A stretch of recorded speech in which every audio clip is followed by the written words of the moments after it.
Никола Петровски има 11 години и посакува да биде FIDE мајстор во шах. Со фигурите од шаховската табла игра од својата 4-та година. Би рекол кралот, бидејќи ако го немаш кралот ти изгубиш партијата или ако ти дадат мат. Ама кралицата е најмоćната фигура. Може да се движи како топ и како ловец заедно. Правилата во шахот за него се едноставни, иако игра во силна конкуренција. Веќе 4-ти пат е државен шампион во шах. Па најтежок противник ми бил до сега FIDE мајстор. Но го видов интересот и дека има некоја логика добра, дека не само што впива добро, туку баш размислува за тоа како да има некоја интуиција. Значи, тоа е тој талент на почеток. Ама веројатно дека и начинот на кој што се работеше беше добар, затоа што не само тој, туку и Леонид Петровски, што едно друго момче кој што е повозрасно од него, тука научи шах и стана шампион на Македонија и сега е актуелен првак 2 пати пред 18 години. Едно девојче стана шампионка.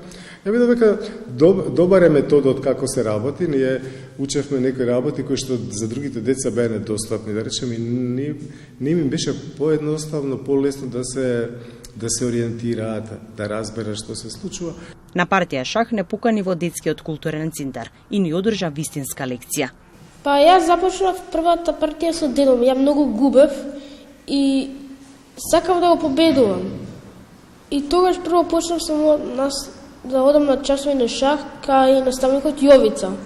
И на 5,5 години ја отидов на турнир и таму го запознав мојот наставник, сегашен наставник Љубиша Андоновски.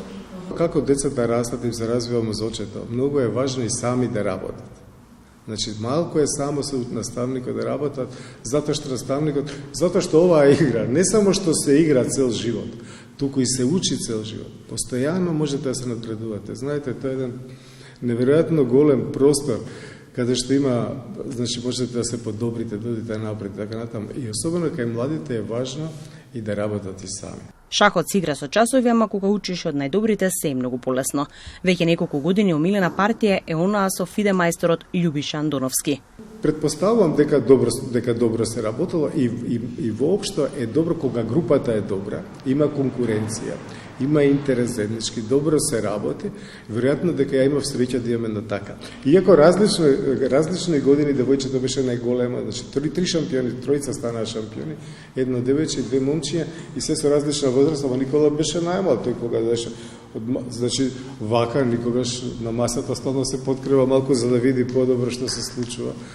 И наставникот е, знаете, успешен кога ќе ја пренесе љубовта кон тоа што го предава кон ученикот, да тој тоа го засака, да му го приближи соодветно. Па со силен противник околу некако 4 сати. Зависи од позицијата, зависи од партијата, зависи од отварањето.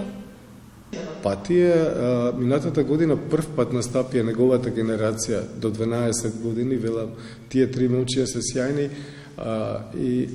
и нивната конкуренција ги поттикнува уште повеќе да напредуваат. Играа за Македонија, не се сеќам кој играше на 4-та табла и беа многу успешни лани во Солун, оваа година беа во Романија.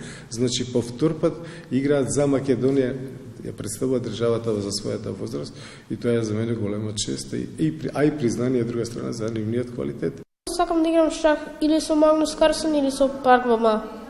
Никола има огромна подршка од своите родители, неговото училиште и општина Газибава кои се секогаш тука за него. Сонот на ова момче е голем. Ние му посакуваме уште многу успех и секој противник да му биде во позиција на шахмат.